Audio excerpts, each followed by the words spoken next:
What's up, everybody? We are back. Obviously, we took last week off because we didn't want to interrupt your Valentine's dates with your honeys if you had them. If you didn't, we didn't want to interrupt your lonely time of reminding yourself that you're alone. No, I'm just kidding. But we were not here. We are here now, and I've got a crew with me. I got Joe, I got Brian, and I got my guy from his couch in his living room, Aaron St. Dennis in the house. What's up, everybody? Man, your Valentine's Day must have been way more fun than mine. It was very fun, by the way. That's good. Don't need to get into all that. I feel personally attacked there, man. I'm in new digs and I haven't set up a streaming room here yet. So you I got love me your like couch. 6 hours before work. You got me in my man cave down here set up to watch hockey, and I'm on the couch. Too many men on the ice last night, by the way. Let's learn the rules. Yeah. This is worse than listening to Kansas City opponents bitch about their refs. You know what? It was funny. I've been saying this to American fans on Twitter all day. From Saturday when they won, all week hockey was the biggest thing in the world. Then last night when Canada won, suddenly it's just an exhibition game and nobody cared anyways. Funny how quickly that changed, true. man. It's just like my fantasy football takes. As I get new information, I change my opinion. And it's not wrong. I just know new stuff now. Right.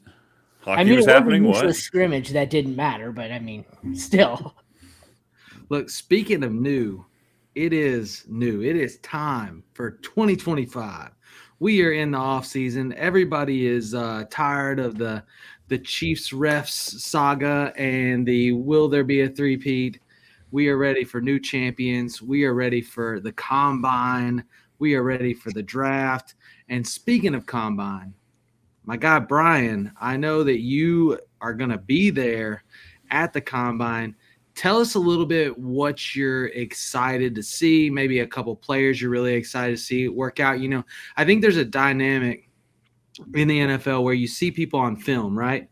But then when you actually see them in real life and you see their burst and their quickness and like how they run and move, sometimes it changes that viewpoint, right? Like that it factor versus just game speed or things like that. Are there anybody that you're really pumped to see? What are you looking forward to? I mean, quite honestly, I'm just glad I'm getting in there. I'm going to scope out Chris Ballard. Him and I are going to sit down. We're going to have a nice long chat. We're going to make sure the franchise moves in the right direction this offseason. No, but on the serious, like I'm super pumped to be out there. Going to be cranking out content out the wazoo that we're going to be dropping here on the Fantasy Football Advice Network.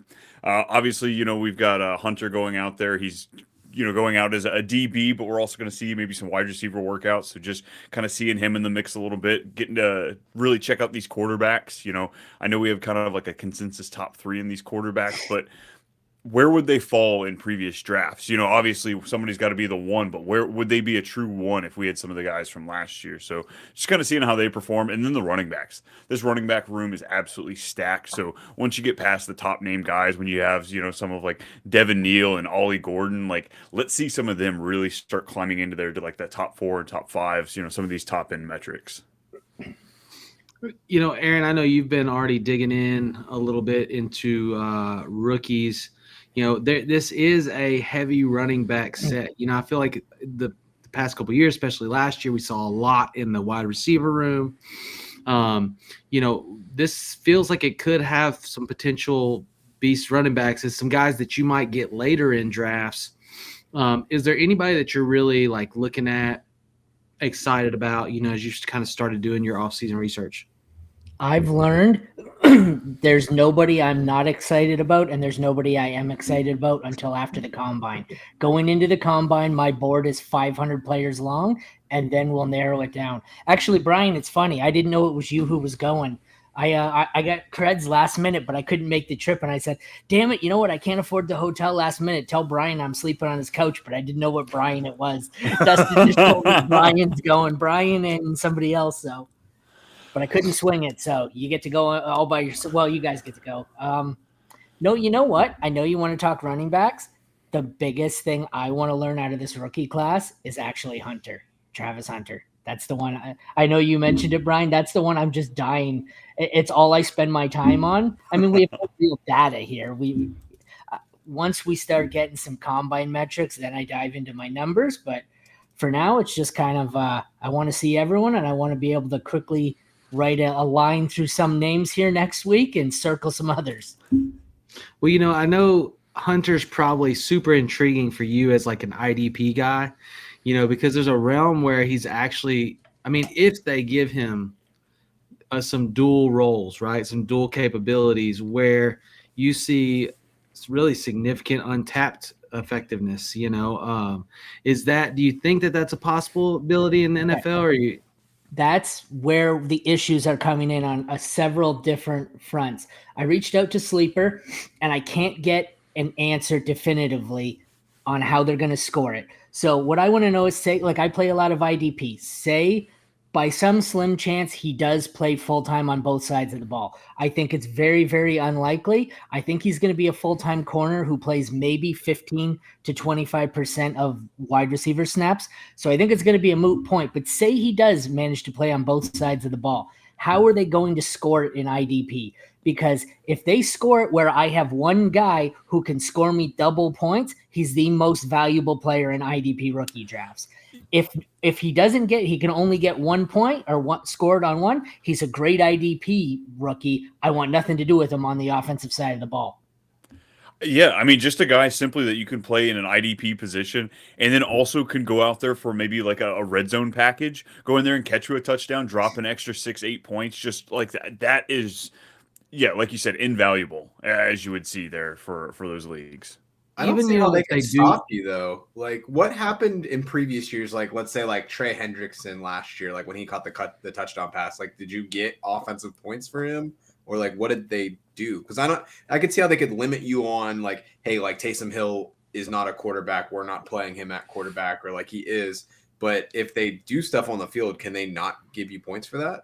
I was trying to think of that if there were any situations where it came up, and I couldn't remember. Like you said, Hendrickson, I don't remember actually how that was scored. I feel like their special teams, like for Hunter, I feel like if he does kick returns or something, they might count that. But if he's a wide receiver out there, I have no idea how they're going to score this.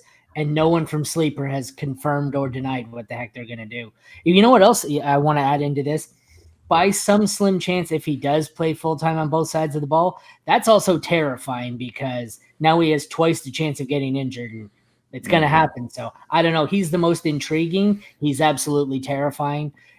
If you're in offense only there, like I see him going as the 106, there's no way I'm touching him in the first round of offense only. I don't even know if he's going to play offense.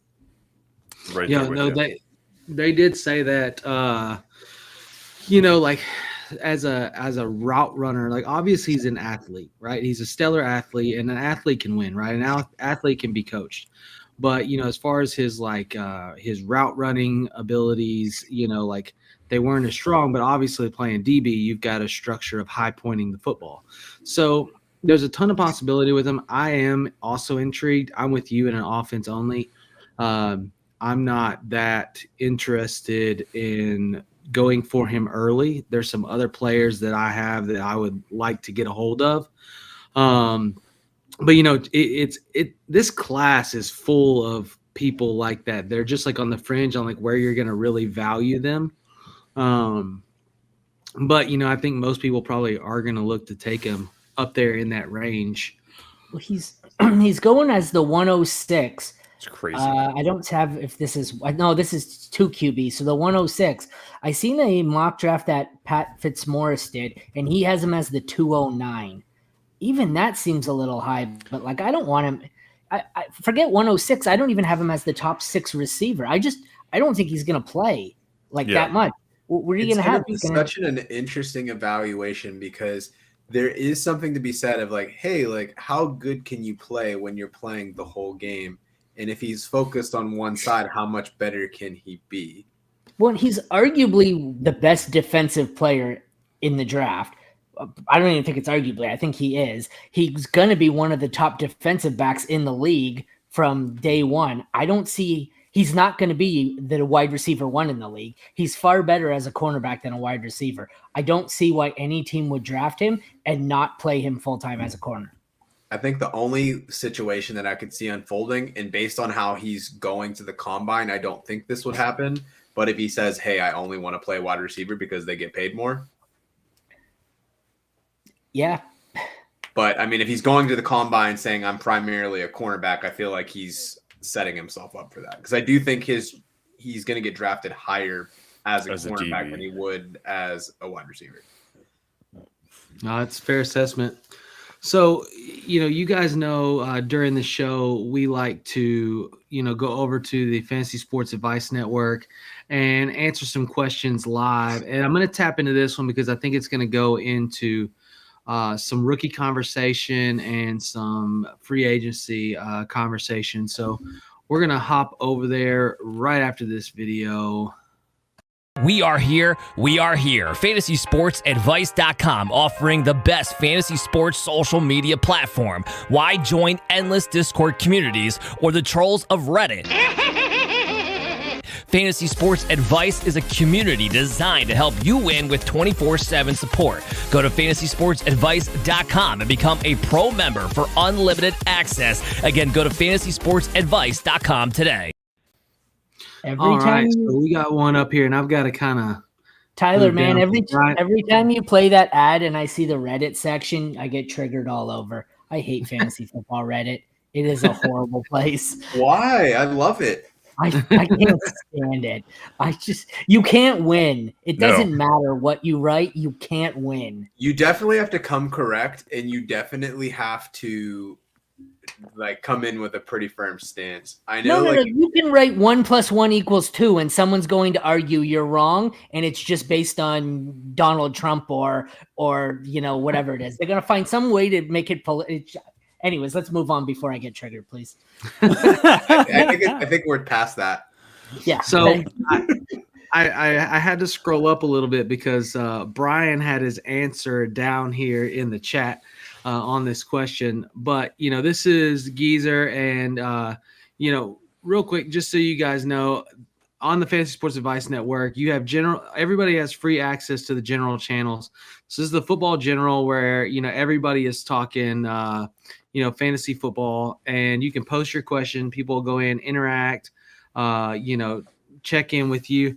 So this is one from the Geezer, and he said, question of the day, Dak Prescott. Is he a bargain or a bust? Do you think Jones will sign another receiver that demands some defensive attention to help Lamb? And will, he draft a running game? What is the projection for Dak this year?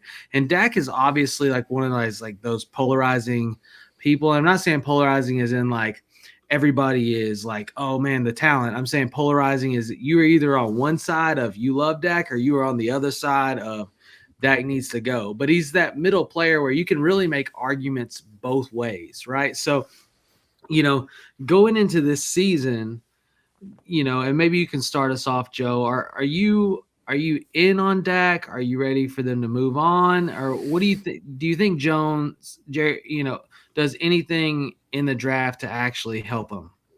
So if we look at the last full healthy season that Dak had, Dallas had pretty prolific passing offense. They didn't have really much on the running side, and they had a pretty porous defense that forced them to throw the ball a whole lot, right?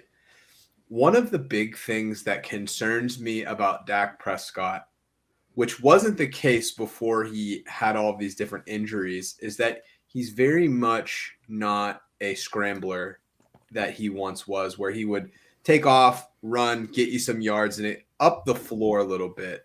I think what we're seeing in fantasy football today, especially as you have these kind of new wave of quarterbacks coming out, in order to be truly fantasy relevant, you have to have some semblance of running the ball. Even if you're not necessarily design run Lamar Jackson, you look at somebody like Drake May, you think about Drake May, and you're like, he's just this random white dude. He ain't running too much. But if you look back at college, if you look at even just in his rookie year, dude was running the ball a lot. So you have so many guys that are willing to move.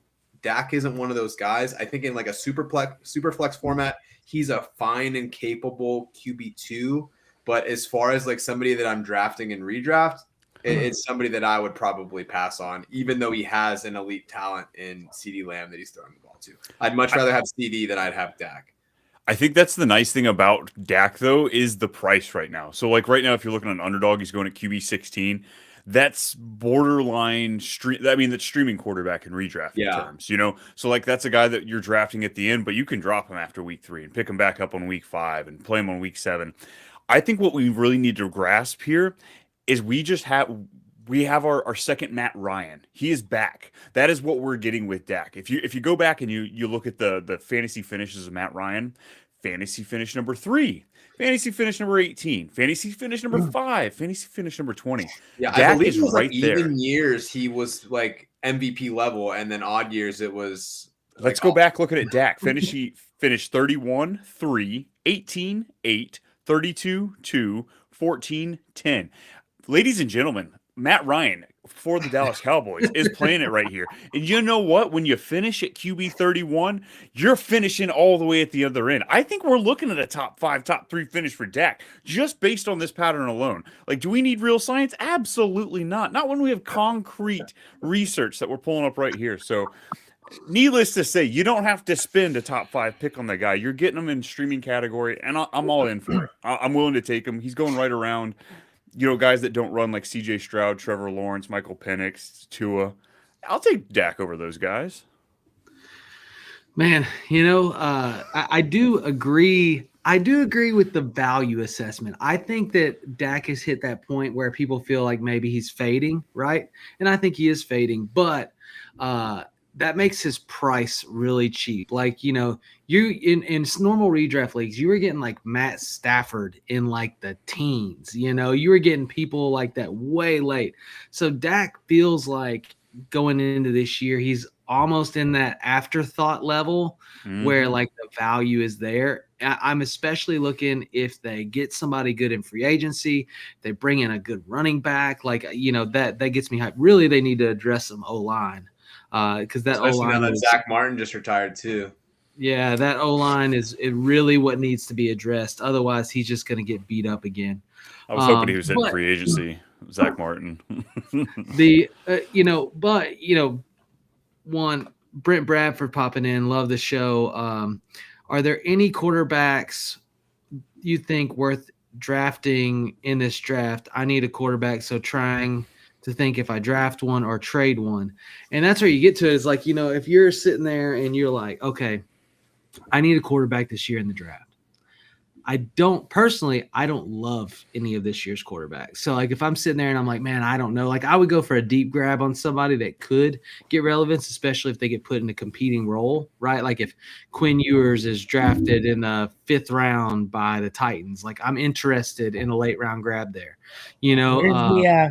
Where's the first round pick you have is what I want to know. Early, late? I don't think.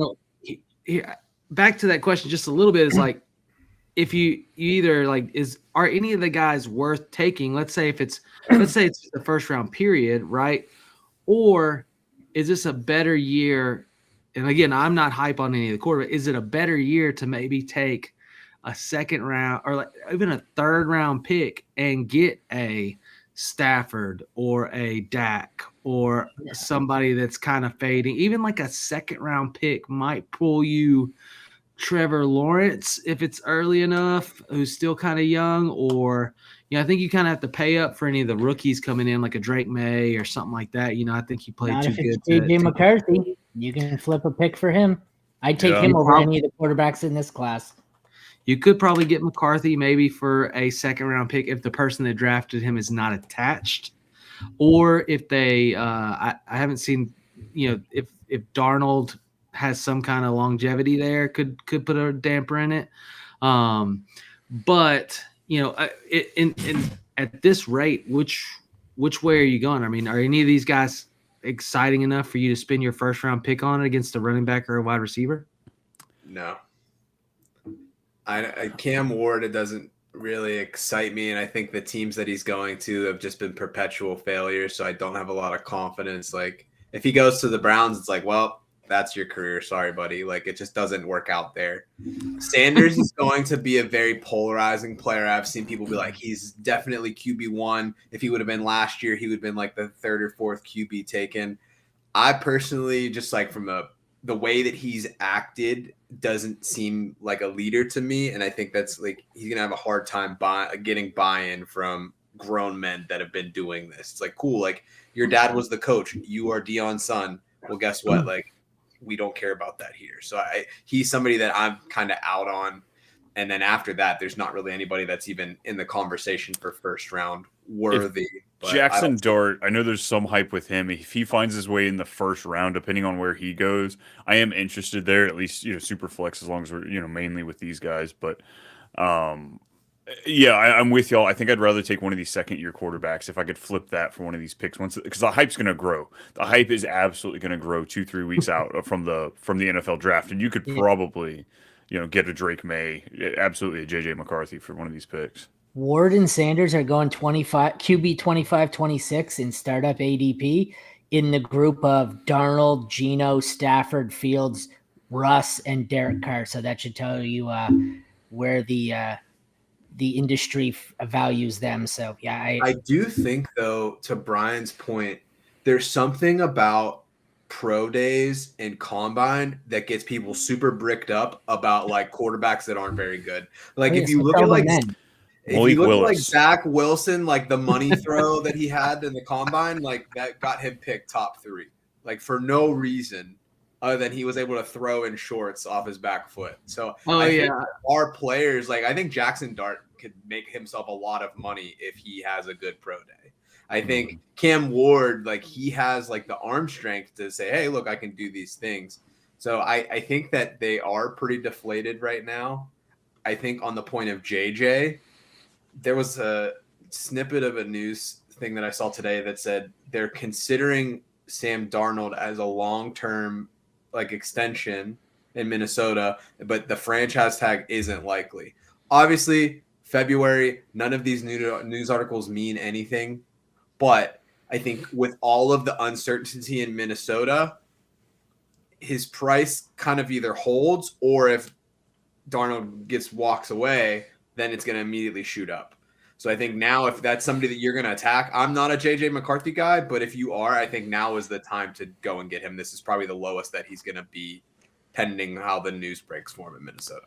For sure. So Brent said he has the 1.5, so that's what he's dealing with. So you probably have 2.5, 3.5. I mean, I think you'd spend like the 2.5 and you could get like I think T-Law probably, especially if it's only a 1 quarterback league. I think that's probably an easy pull. If it's super flex, I think it's a little bit harder. But if you can find a running back needy team, you could probably get somebody decent with that 1.5 that could actually be a staple for you for a while. If you're 1.5, I don't know if you get either of the quarterbacks. They're going at 102 and 104. In super flex option. Yeah. Yeah. Just Shedder at 102, Cam Ward at 104. Maybe. So in that case, maybe you. I mean, I think the hype. Like I said, I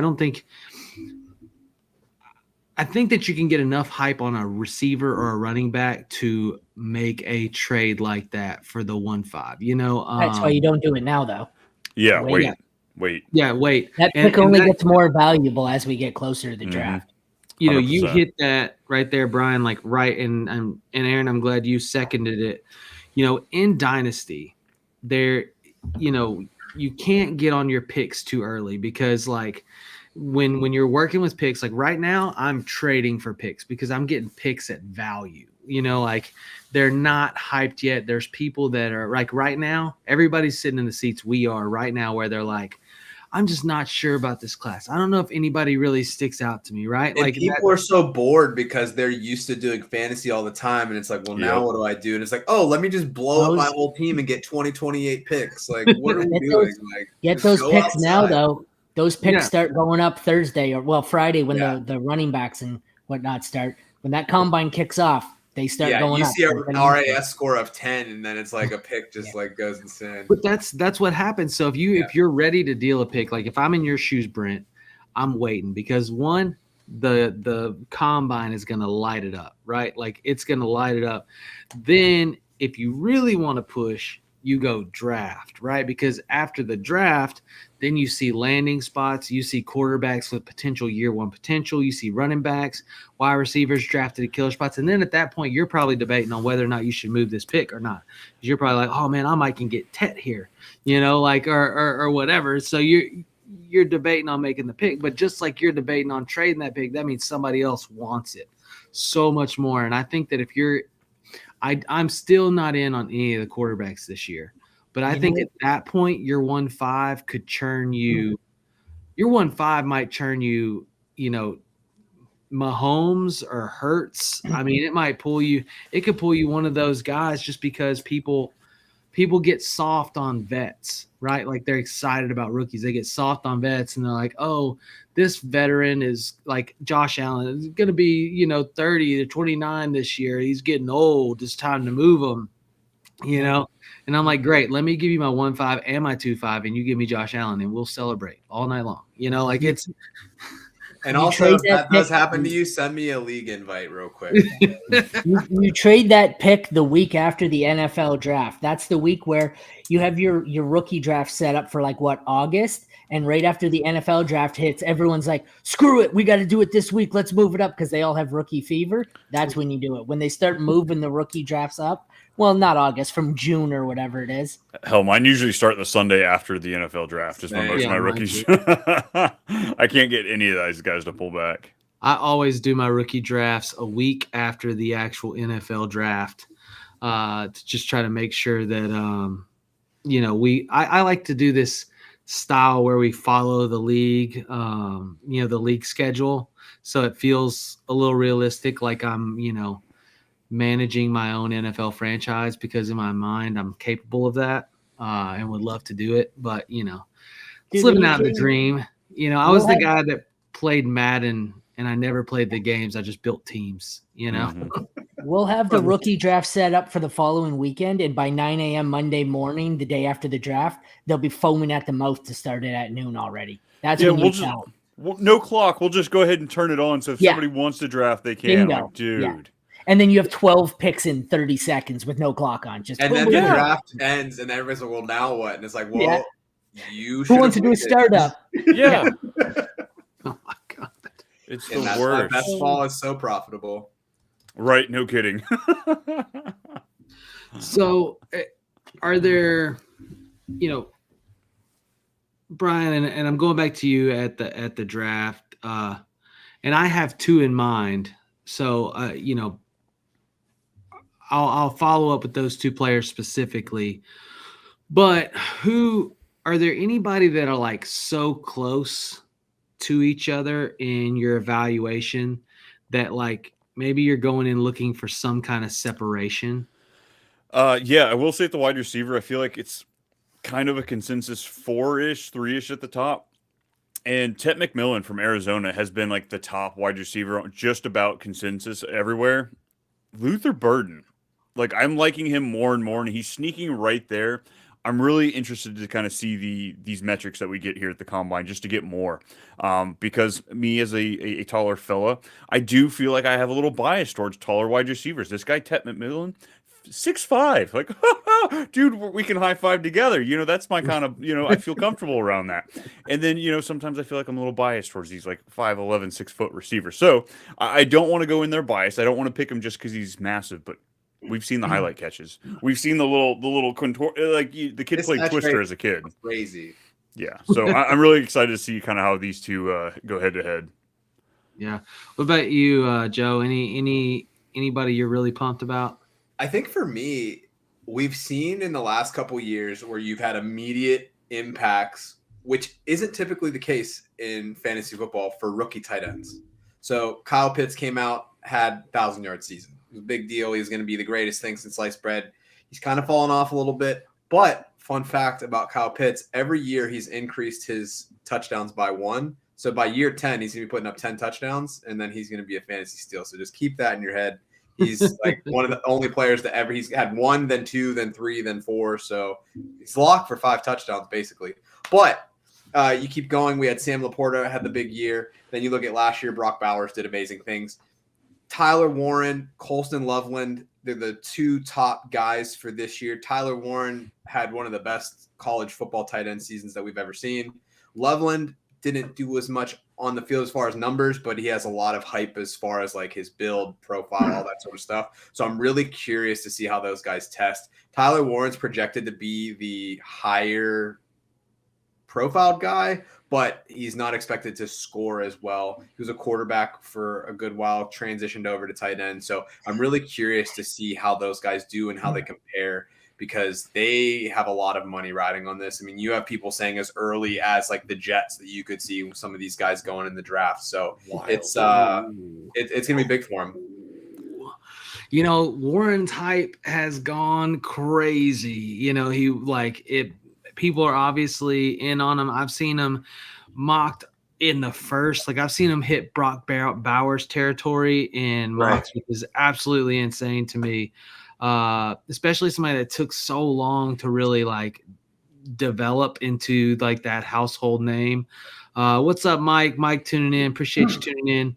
And you know, tight ends sometimes take so long. You know, like Cardinal here says Pitts is not great. Evan Ingram 2.0. So I also love Evan Ingram, so like that's kind of disrespectful. Yeah. Well, no, what he's saying is Pitts just needs to go to a new team. Pitts will be great when he goes to the Colts next season when he gets traded. You know? Right. Like, you know, Pitts is like a slow start. Like Evan Ingram came in and was like a huge talent, right? Like this big, fast receiver or tight end that was going to be, you know, just this new aspect of the position, right? And he couldn't stay healthy. They didn't use him well. He had like one season that was semi-decent, and then it was like mundane. So then he goes to Jacksonville, and all of a sudden Trevor Lawrence revives him, you know, or whatever, even though he's still banged up. But, you know, like, is that Pitts? Like, are we going to have to wait 6 years before he starts really going off, you know, or does he ever even reach that? Like, I do think he needs to put on some weight, but, you know, I don't know. Tyler, let me ask you this. Where do you think Tyler Warren is going in best ball drafts right now? What tight end do you think he's going? In best ball drafts? I don't know. Probably like he can't go top 10. It had to be he's definitely top 10. 5. 8. 8. He is 8 right now in best ball. He's tight end 4 on Keep Trade Cut. Loveland is 16 in best ball. That's crazy. Don't buy the hype, folks. Never buy. We saw it with Sennett last year. We saw it with Sennett. I was banging the drum for Ertz, man. Yeah.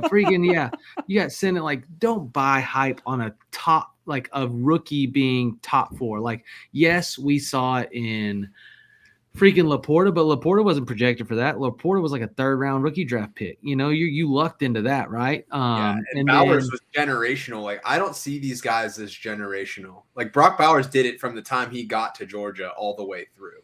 So I was like, okay, I think we've seen it. Bowers is an anomaly. Even like Trey McBride. It took Trey McBride, you know, a couple years before he really started. Why? Because he spent a year stuck behind Ertz. Just like he's going to be good next year. I don't know. They may keep Ertz for one more year. We'll see. That's awesome. You know, the rookie hype sometimes is just so crazy. I can't believe like tight end that early. You don't even know his drafting spot yet. Like, what doesn't matter? Oh my goodness. I mean, but like he's not like.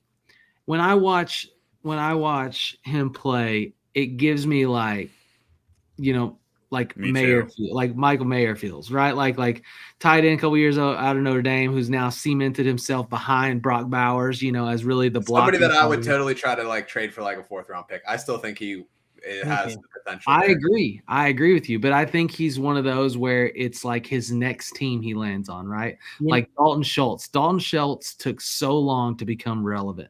You know, like it just happens that way with tight ends. So like I can't, unless he goes to a team that has no starting tight end, no hope at that position, then maybe.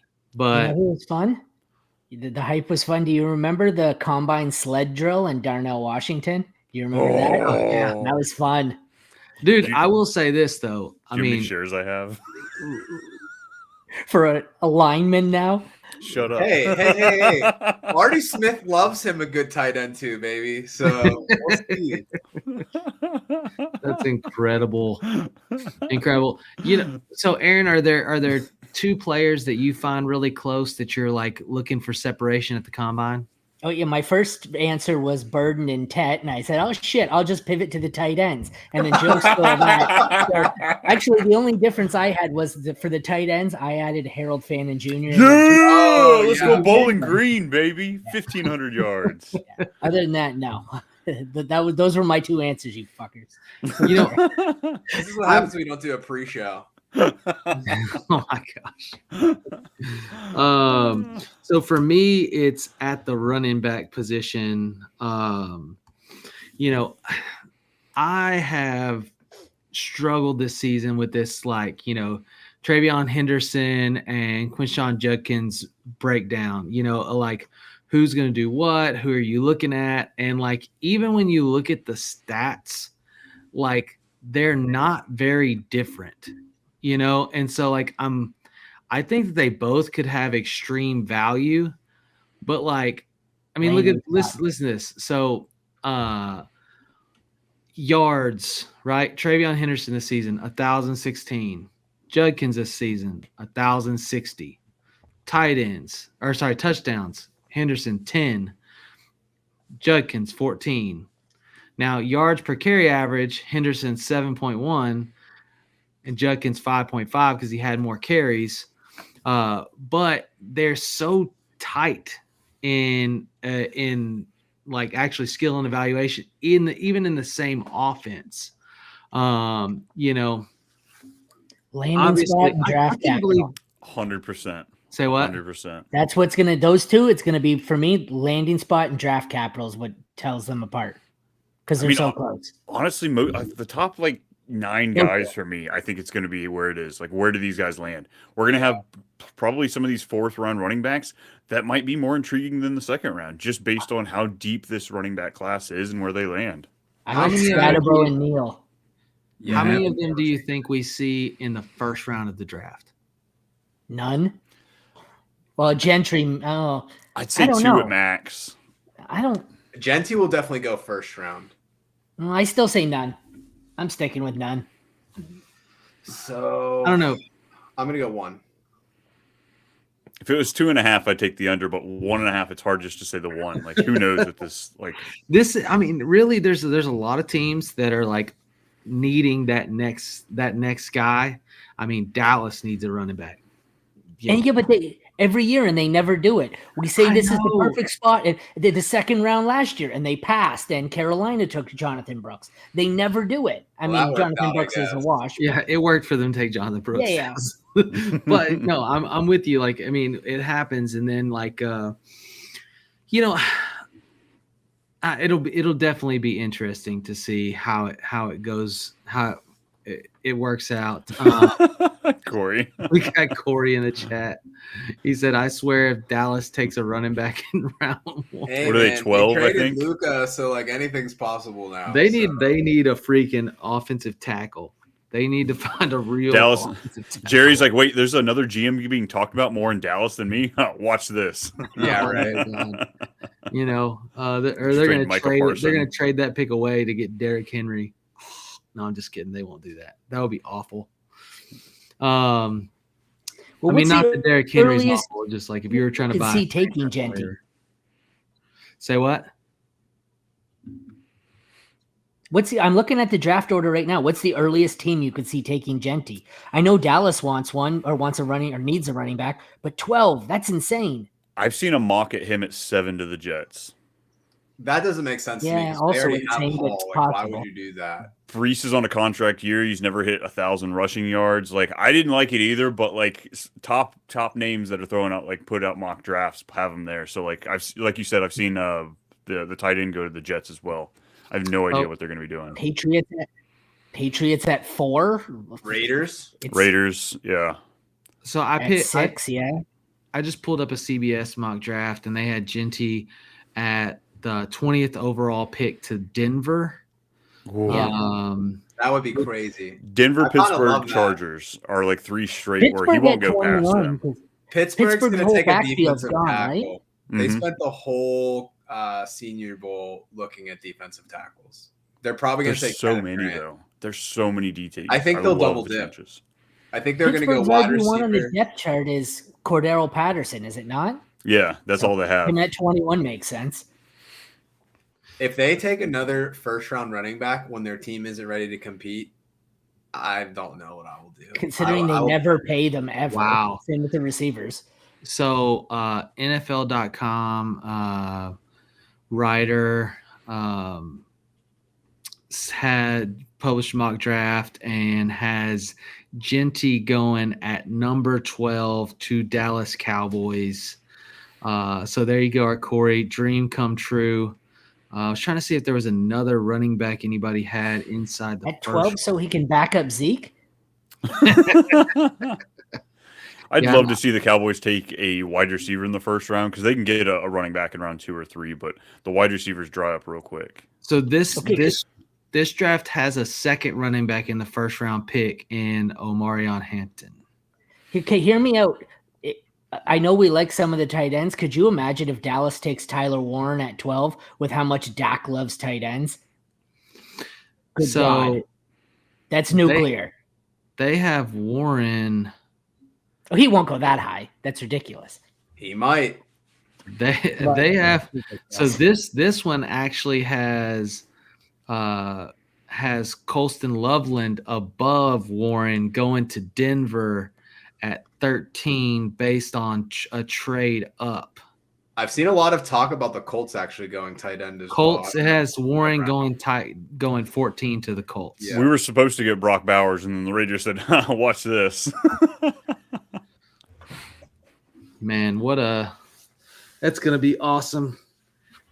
I can't wait for the draft. I can't wait for the combine. I'm pumped for rookies. I love Dynasty football. If you don't play Dynasty fantasy football, you need to get into Dynasty fantasy football. It adds a whole nother level to it. I know we have a ton of redraft players that watch this show. Absolutely awesome to play Dynasty and have to look at rookies and draft your players. Just a whole nother dynamic to the game. We got big draft energy. Mac Hollins' legacy game is the right and only answer. That is all. That's right.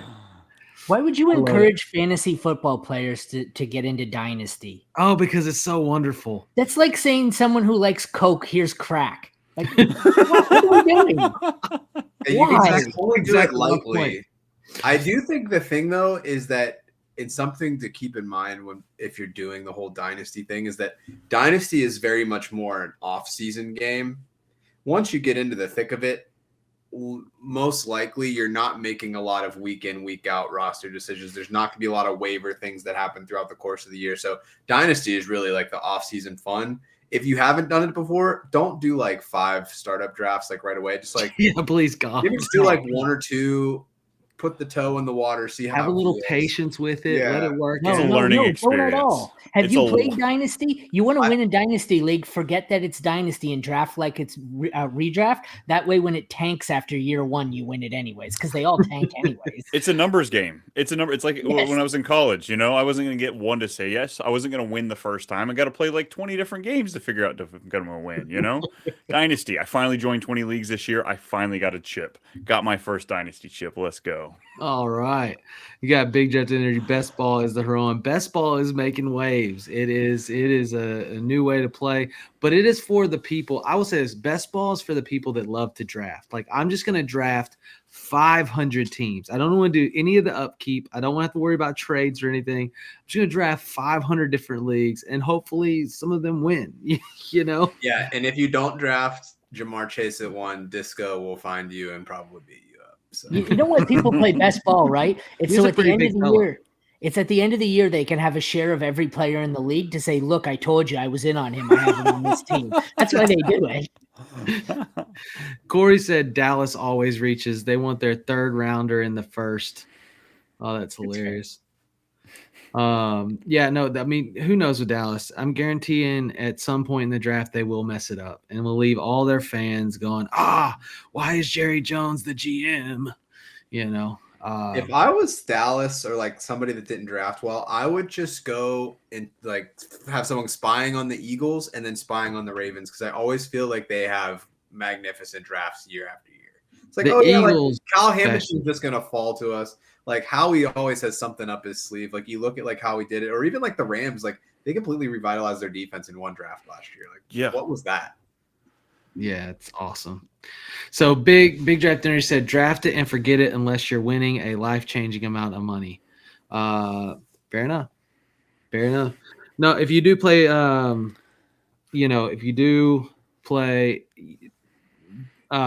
Big Draft Energy, drop your promo in the chat.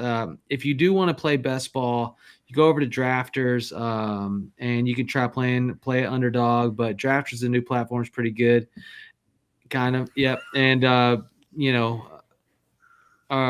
guy there is always doing drafts, so welcome to go over there and support them.